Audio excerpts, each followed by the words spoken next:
the seasonal regimens ಅಲ್ವಾ ತುಂಬ help ಆಗುತ್ತೆ. So that's the reason we tell this concept. Okay, ನಾನು ಬೆಂಗಳೂರದೇ ನಾನು ಹೇಳ್ತೀನಿ, ನನಗೇನು ಡೌಟ್ ಬಂತು ಗೊತ್ತಾ? ನಾನು ಇದನ್ನ ಪ್ರೆಸೆಂಟೇಷನ್ ಪ್ರಿಪೇರ್ ಮಾಡಬೇಕಾದ್ರೆ ನನಗೆ ಒಂದು ಡೌಟ್ ಬಂತು, ನೀವುಗಳು ಆನ್ಸರ್ ಮಾಡಬೇಕು ನನಗೆ ಏನು ಮಾಡ್ಬೋದು ಅಂತ. ಇವಾಗ ನಾನು ಎಷ್ಟು ಹೇಳಿದೆ, ಈ 2 ತಿಂಗಳು ಸಮ್ಮರ್ ಇರುತ್ತೆ, 2 ತಿಂಗಳು ವಿಂಟರ್, 2 ತಿಂಗಳು ಮಳೆ ಆ ಥರ ಇರುತ್ತೆ. ನಮ್ಮ ಬೆಂಗಳೂರಲ್ಲಿ ಹೆಂಗಿದೆಯಪ್ಪ ವೆದರು?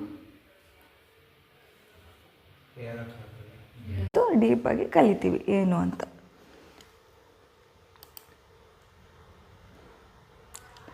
ಕೇಳಿದ್ದೀರಾ ಋತುಗಳು ಏನು ಎತ್ತ ಅಂತ?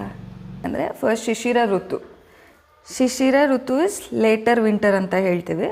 ಸೊ ಜಾನ್ ಟು ಮಾರ್ಚ್ ಅಂತ. ವಸಂತ ಋತು spring season usually mid March to mid May. ಗ್ರೀಷ್ಮ ಋತು we consider as summer mid May to mid July.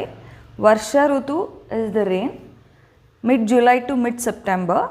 Sharad ಋತು again it's autumn mid September to mid November. ಹೇಮಂತ ಋತು again it's early winter. Okay, again November to Jan. So ಈ ಥರ we will actually classify ಆಗ್ತಾ ಹೋಗುತ್ತೆ. So 6 ಋತುಸ್ ಯಾವ್ಯಾವ ತಿಂಗಳು usually and ಏನು ನಮ್ಮದು ಕೋರಿಲೇಷನ್ ಹೇಗಿರುತ್ತೆ ಅಂತ ಹೇಳ್ತಾ ಹೋಗ್ತೀವಿ.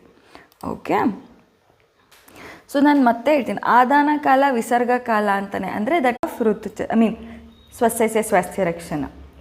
ಅದರಲ್ಲಿ ಒಂದು ಕಾನ್ಸೆಪ್ಟು ಋತುಚರ್ಯ. ಸೊ ಐ ಟೋಲ್ಡ್ ಲೋಕಪುರುಷ ಸಾಮ್ಯ ಸಿದ್ಧಾಂತ ಆ ಥರ ಎಲ್ಲ. ಸೊ ಸೀಸನಲ್ಲಿ ಏನೇನು ಚೇಂಜ್ ಆಗುತ್ತೆ. ಇನ್ನೊಂದು ಕಾನ್ಸೆಪ್ಟ್ ಇಲ್ಲಿ ನಾನು ಫಸ್ಟ್ ಹೇಳಬೇಕಾಗಿರೋದು ದೋಷಾಸ್. ಬಿಕಾಸ್ ನಮ್ಮ ಒಂದು ಆಯುರ್ವೇದ ಬೇಸ್ ಇರೋದೇ ದೋಷಾಸ್ ಮೇಲೆ. 3 ದೋಷಾಸ್ ಇದೆ. That is the basic principal. Okay, ಯಾರಿಗಾರ ಗೊತ್ತಾ? We would have heard of it.